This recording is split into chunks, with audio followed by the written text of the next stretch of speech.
सो ये थोड़ा लंबी वीडियो होने वाली है, तो भाई जिसके पास पेशेंस हो वही सुनिएगा, अदरवाइज छोड़ के स्किप करके चले जाओ, ठीक है। तो लेकिन इंटरेस्टिंग स्टोरी है, मज़ा आएगा, एक चीज़ कहेंगे। तो फिलहाल टॉपिक है my journey of making money, या फिर मेरा माई रिलेशनशिप विद मनी। मतलब मेरा कैसा पैसों से एक थॉट प्रोसेस है पैसों को लेके, या मेरा उसका कैसा क्या रिश्ता है, कि मैं उसको क्या देखता हूँ, कितनी वैल्यू रखता हूँ अपनी लाइफ में। तो आज का टॉपिक ये रहेगा, ठीक है, जो काफ़ी इंटरेस्टिंग होने वाला है। तो पहले अगर मैं देखें तो स्टार्टिंग पैसों की मुझे समझ जो होनी शुरू हुई वो हुई क्लास 9 से, ठीक है।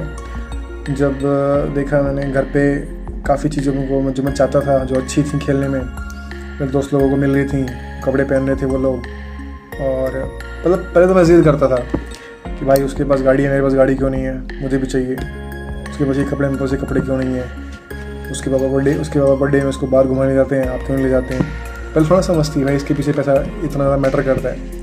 तो फिर समझ में आया कि धीरे धीरे जैसे समझ बढ़ी, लगा कि यार ये तो भाई गड़बड़ चीज़ है, मतलब इसके पीछे क्या रीज़न है। समझ में आया कि क्यों भाई माँ बाप लोग इतना खर्चा नहीं करते हैं तुम्हारे ऊपर जितना बाकी दूसरे जो मेरे दोस्तों के माँ बाप करते थे। फिर धीरे धीरे शुरू हुआ, फिर पढ़ना लिखना शुरू किया, 11th 10th पढ़ाई लिखाई शुरू हुई। लेकिन फिर भी शौक़ थे, सबके पास फ़ोन थे, कपड़े थे, तो कपड़े वगैरह थे, तो मुझे भाई शौक़ होने लगा कि भाई अब मुझे भी थोड़ा सा कपड़े पहनने। क्योंकि मोस्टली होता है यार, देखो एक ब्यूटी होती है ना, वो इंसान को अट्रैक्ट करती है, चाहे वो किसी भी चीज़ में हो। भले वो कितने भी बाहर साइड से बोलो कि भाई बेकार है, ये वो है, शो ऑफ कर रहा है, ये नहीं है, लेकिन अटेंशन जाती है एक बार, सबको अच्छा लगता है, मुझे भी अच्छा लगा। तो फिर क्लास 9 से मैंने पढ़ाना शुरू किया, क्योंकि और कुछ था नहीं मेरे पास। एक चीज़ काम करता था मैं वहाँ पे, जो डीजे वगैरह आते थे ना, उनके साथ मेरे एक दो दोस्त थे, वो काम करते थे। तो मैंने स्टार्टिंग में काम वहाँ से शुरू किया, अर्निंग करना, ठीक है। और भाई साहब सब कुछ चेंज होना शुरू हो गया, पैसे आने शुरू हो गए, घर में रेपुटेशन बिल्डअप होनी शुरू हो गई, मेरे शौक थोड़े थोड़े पूरे होने लग गए। समझ में आया कि पैसे कमाना इतना भी आसान चीज़ नहीं है। क्योंकि देखता था शादियों में होते थे डीजे में, और सिटी वगैरह में तो ये 500 के 100 के ये खर्रे उठते थे। मतलब कह सकते हो कि 20-30 हज़ार रुपये तो ऐसे उड़ जाते थे। अच्छी पार्टी मिल जाए तो 1,00,000-1.5 क्रॉस होता था, इतना पैसे उड़ाते थे, ठीक है। मैंने कहा यार ये सही है, लेकिन हम लोगों का रेवेन्यू मिलता नहीं था। हमारा मालिक हमारे ऊपर तिरछी नज़र रखता था, कितने नोट रखे हुए हैं, और सारा माल जब हम लोग इकट्ठा करते और वो आता, हम लोगों का सब कुछ पेंट उतरवा के, जहाँ भी पैसे हम छुपा सकते हैं सब कुछ देख दुख के निकाल के सारा पैसा लेके पलटी मार लेता था अपना लेके, और हमें कुछ 200-300 रुपये पकड़ा देता था कि बोलता था कि हमें इतना मिला है, ये लो तुम लोग, जिस लो काम ख़त्म। और वही 200-300 रुपये मिलते थे उसके काम वाम करने के, जो भी करता था। उसमें भी अलग अलग वैरायटी थी, जब ज़्यादा बड़ा काम होता था 300, जब नॉर्मल काम होता था 200। लेकिन उससे समझ में आया मुझे एक जो कहते हैं ना उसको बड़ा लोग माइंड सेट, उनसे एक इंटरेक्शन मेरा बिल्डअप होना शुरू हुआ। समझ में आया कि कैसे क्या बड़े हैं, ठीक है। तो उसमें जो 3-4 चीज़ें थी वो मैंने देखी। पहला, अपनी हेल्थ को अच्छे से भाई, नेचुरल जो तुम्हारी ड्यूटी है उसको बढ़िया से बिल्डअप करो जितना हो सकता है, और फिजिकल फिट वगैरह रहो। दूसरा, बोलने का सेंस। तीसरा, इंग्लिश लैंग्वेज। और चौथा, जो उनका लाइफ स्टाइल होता है, मतलब कपड़े पहनना और बोलना, घूमने जाना एक जगह पे, और बोलने का स्टाइल सबसे ज़्यादा मुझे इन्फ्लुएंस किया था उन लोगों का। तो सब चीज़ें मैंने कॉपी करनी शुरू करी। तो फिर धीरे धीरे मेरी समझ और बढ़ी। क्लास 12 पास आउट हुआ। फिर उसके बाद मैं यहाँ पे मेरी फ़िलहाल 11th 12th 9th 10th 11th 12th Haryana में होती, पानीपत से। तो फिर उसके बाद मैं यहाँ पे आया अपने इलाहाबाद में, तो मेरा होम टाउन है। तो वहाँ पे आने के बाद अब पढ़ाई करनी थी मुझे, एजुकेशन। तो यूनिवर्सिटी में गया, तो यूनिवर्सिटी में पहले हडिया कॉलेज में गया। हडिया में वहाँ पे मैं शिफ्ट किया, तो वहाँ मुझे ठीक ठाक नहीं लगा। फिर मैं कहाँ गया, यूनिवर्सिटी में शिफ्ट हो गया। तो यूनिवर्सिटी में शिफ्ट होने के बाद फिर वहाँ पे और भी थोड़ा सा ठीक ठाक इन्वायरमेंट मिला, वहाँ पे और क्रेज़ शुरू हुआ। तो मुझे घर से आते थे थोड़े बहुत पैसे, लगभग स्टार्टिंग में आते थे 3,000-4,000, लेकिन फिर उससे भी इतना रेंट वगैरह बाकी चीज़ें मैनेज नहीं हो पाती थी, ठीक है। तो फिर धीरे धीरे वो पैसों जैसे टाइम बढ़ता चला गया, वैसे वैसे मेरे एक्सपेंस बढ़ते चले गए। और भी चीज़ें मुझे करने का मन कर रहा था, लेकिन पैसा मुझे रोक रहा था बार बार हर स्टेप में जाके। तो फिर मुझे दिखा भाई मेरे पास मैं क्या कर सकता हूँ। यहाँ पर डीजे वाला इतना काम था भी नहीं सिटी में, चले जाओ यहाँ पे करो। और होता भी तो यहाँ पे जाने वाले लोग थे, थोड़ी शर्म आती है कि, तो मुझे भी आई। तो मुझे लगा वो नहीं सही है। फिर एक था भाई अपने पास तो क्या है, एजुकेशन है, लग जाओ ट्यूशन पे, होम ट्यूशन। तो वो स्टार्ट किया।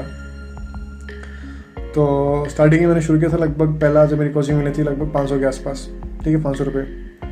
फिर मैं आया धीरे धीरे 800, फिर अगला मिला 1200, फिर 1500, फिर ऐसे ऐसे करते करते 3 to 4,000 के बीच में यहाँ तक मैं भी पहुँच गया हूँ फिलहाल, ठीक ठाक, ठीक है, पर आवर का जो चार्ज होता है। तो इसके हिसाब से मेरा फ़िलहाल फाइनेंसेस वगैरह सब कुछ क्लियर हो गई, लेकिन मज़ा फिर भी नहीं आ रहा था कि भाई अब कुछ खाली पैन होता है ना, वो मतलब सुकून नहीं मिला अंदर से। काम तो चल रहा है भाई, खर्चे तो निकल रहे हैं, लेकिन निकलने के रास्ते हज़ारों हैं, आने के रास्ते 2-3 हैं। भाई ये तो गड़बड़ है यार, कम से कम जितने निकलने के रास्ते हैं उतने आने के रास्ते भी होने चाहिए, तो मज़ा भी आए कुछ। फिर कुछ काफ़ी वीडियोस देखी हैं। फिर उस टाइम कोविड वगैरह लग गया था 7-8 में, फिर शेयर मार्केट का इन्फ्लुएंस था, तो वो सीखा था आगे 1-2 साल। और फिलहाल उसमें मतलब देख रहा हूँ, समझ रहा हूँ उस चीज़ को, लेकिन हाँ लॉस में नहीं हूँ, मुश्किल से 1000 लॉस में होऊंगा मैं 2000 पे। और फिलहाल उसका स्टार्टिंग हो चुकी है, बिगिनिंग जो बिगिनर लेवल होता है उसमें तो काफ़ी मैं मतलब बिगिनर से मिडिल लेवल में आ चुका हूँ कह सकते हो। 2 साल 3 साल और लगेगा, सारी चीज़ें मास्टरिंग हो जाएंगी, क्योंकि ना इसमें अलग अलग सिचुएशंस होती हैं, हर एक सिचुएशन में कुछ आपको नया एंगल लेना पड़ेगा, अदरवाइज टिक नहीं पाओगे मार्केट में। तो वो सारे सिचुएशंस को समझने के लिए आपको टाइम देना पड़ता है। एक बार सारी सिचुएशन क्लियर हो गई, उसके बाद वो साइकिल पैटर्न्स रिपीट होते हैं, फिर आपको समझ में आ जाएगा अरे ये तो पहले ऐसे हुआ था, इस बार भी ऐसे होगा, ठीक है। तो वो कहीं ना कहीं लिंक हो जाता है, फिर डिसीजन लेने में आपकी हेल्प होती है। तो फिर एक सेकंड में सोचा भाई ये तगड़ा है, इसको रखेंगे साथ में, फिर इसको अभी तक साथ में लेके चल रहा हूँ 2 साल हो गए, ठीक है। उसके बाद जो मेरे मंथली एक्सपेंसेस हैं वो होम ट्यूशन से निकल ही जाते हैं, और कुछ सेव हो जाती है, तो फिर वो शेयर मार्केट में मुझे हेल्प करती है, मतलब अपना जनरेट करने के लिए, टेस्टिंग वगैरह करने के लिए। फिर भी मज़ा नहीं आ रहा, फिर भी एक्सपेंस नहीं हो रही, जब तक आए ना यार 1.5-2 लाख रुपये सेज में, तो तक मज़ा कहाँ आता है। तो फिलहाल अब जो सेकंड थर्ड लेवल पे जो एंट्री मार रहे हैं वो है रियल एस्टेट की फील्ड में, क्योंकि मेरा अब मुझे इतनी वीडियोस देखने के बाद, चीज़ें समझने के बाद दिमाग खुला है कि जो चीज़ मैं जिसका एक्सपेंस कर रहा हूँ उसका रेवेन्यू भी वहीं से निकालूँ। फॉर एग्जांपल मैंने अपना क्या रूम का रेंट दिया, मान लीजिए 3,000 रुपये एक्सपेंस किया, ठीक है। अब 3,000 में रूम का रेंट मंथली फिक्स है मेरा, जाएगा ही जाएगा।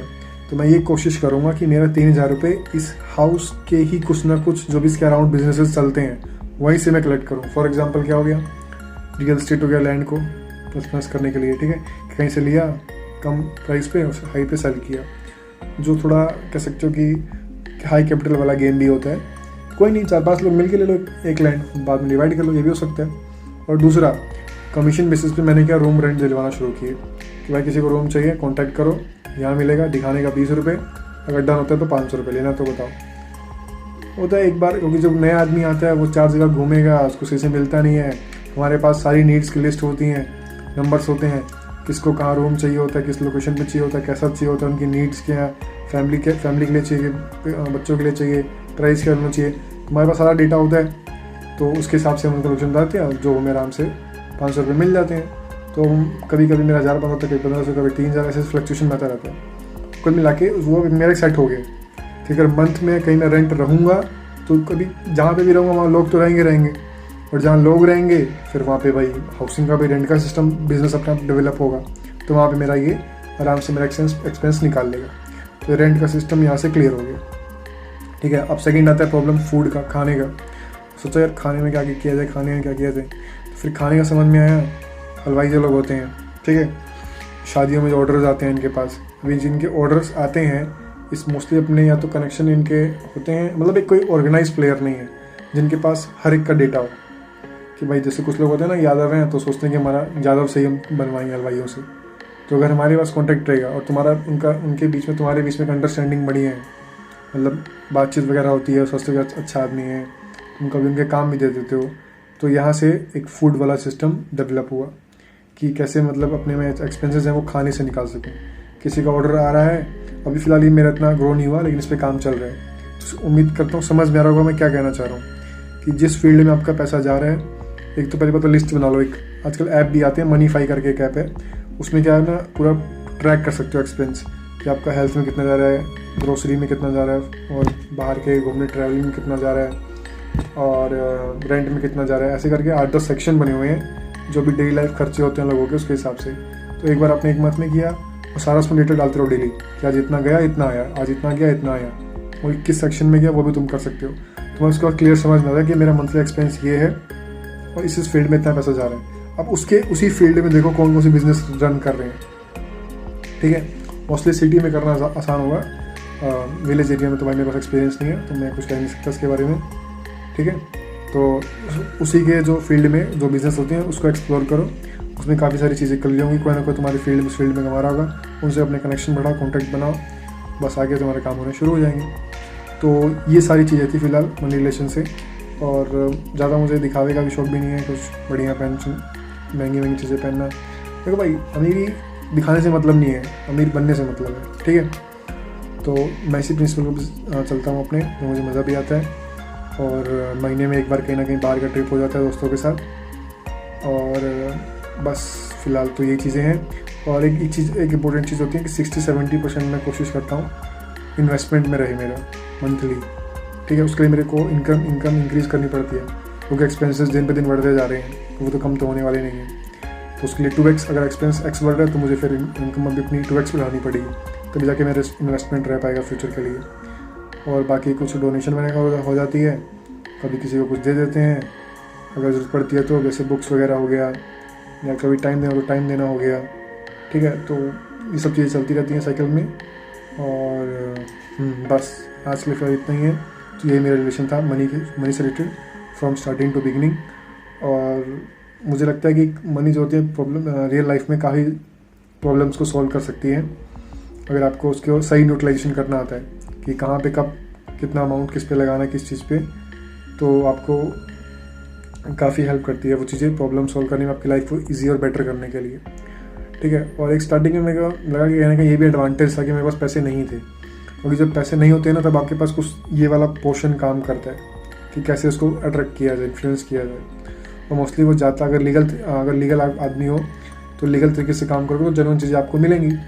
ठीक है, और आपकी ऑल ओवर पर्सनैलिटी बिल्डअप होती है, क्योंकि पैसा मोस्टली वहीं जाता है जहाँ पे आपका सही कैरेक्टर होता है, उस इंसान का सही बिहेवियर होता है, काम सही टाइम पे करता है। ठीक है, प्रॉब्लम सॉल्व करता है उनकी, तो पैसा वहीं शिफ्ट होता है ऑटोमेटिक। तो भाई जब पैसा कोई ना कोई तो कमाएगा ही, तो क्यों ना आपके हाथ में ही जाए। ठीक है, और अब तो मेरे को लग रहा है कि मेरे पास अब कैपिटल कितनी यूज़ है कम है, क्योंकि इतनी प्रॉब्लम्स दिख रही है सोसाइटी में उन लोगों में जिनके लोगों की हेल्प हो सकती है। ठीक है, तो उसमें एक कोई सेट ऑफ नंबर नहीं है मेरे पास कि मुझे इतना मिल जाए मैं खुश हो जाऊँगा। हाँ, एक लिमिट होती है कि हाँ मेरे खुशी का तो है कि हाँ जो मंथली एक्सपेंसेस होते हैं उसका उतना आ जाए, रोज इन्वेस्टमेंट चलती रहे, और बाकी जो फैमिली का वो खर्चा निकलता रहे, बस उसके बाद रुक जाऊँगा। लेकिन एक जो होता है ना कि हाँ अब अगर और पैसा आ जाए तो हम क्या कर सकते हैं, ये चीज़ बिल्डअप कर सकते हैं जहाँ पे 10 लोगों को और काम मिल जाएगा। अब मेरा माइंड सेट ये बन चुका है, तो जहाँ पे मनी की तो फिर कह सकते हो कि कोई वैल्यू नहीं है, वहाँ पे जितना मिल जाए उतना कम। ठीक है, लेकिन लीगल तरीके से लेंगे जितना हो सकता है। फिलहाल इस चीज़ को कंटिन्यू रखेंगे, मज़ा भी आ रहा है फिलहाल चीज़ों में। और एक चीज़ और नोटिस करना कि आज के ज़माने में पैसे मिलना बड़ा मुश्किल हो चुका है। किसी के 10 लोगों से जाओ, बोलो 10 से भाई देते 1000 रुपये, पहले ही यार पहले बता दिया होता है यार, अभी परसों दिया है यार एक लोगों को। कोई बोलेगा अरे यार इस बार बहुत खर्चा हो गया यार, इस लोगों को शादी थी वहाँ पे दे दिया। मतलब रंग रंग के बहाने मिलते हैं। ठीक है, पूछने जैसे पूछोगे उनके जैसे ही बोल लिया आपने, चेहरे पहले आपको ना दिखना शुरू हो जाता है। तो समझ में आ रहा है भाई, अब उसकी वैल्यू बढ़ रही है, लोगों के पास इनकम जनरेट करने की स्किल कम हो चुकी है, तो इसलिए हमें अपनी स्किल बढ़ानी पड़ेगी भाई। ठीक है, तो उम्मीद करता हूँ सब भी करो, और कम से कम भले ही ज़्यादा ना कमाओ, कम से कम अपना एक्सपेंस तो निकालो जितना तुम्हारा एक्सपेंसेस हो सकता है, जो ऑलमोस्ट अगर तुम सिटी में रहते हो खुद से तो 6 से 7 के बीच में जाएगा। ठीक है, 5 से 7, बाकी एडजस्ट कर लोगे तो 3-4 में भी हो जाएगा। लेकिन अगर आराम से रिलैक्स कर ठीक ठाक सब कुछ करना हो, खाना पीना अच्छे से रहना हो, कपड़े अच्छे से ठीक ठाक पहने हो, तो 5 से 7 के बीच में based on your life style वो रेंज रहती है। तो कम से कम इतना तो आपको मंथली बेसिस पे निकालना पड़ेगा इंडिया जैसी कंट्री में। ठीक है, और बाकी अगर कोई डाउट्स रहते हैं तो बताना, और अगर फिर से इसमें कुछ अपडेट करना होगा, 1-2 साल में कुछ एक्सपीरियंस नहीं आएगा, फिर इसमें अपडेट भी कर देते हैं। चलते हैं, बाय बाय।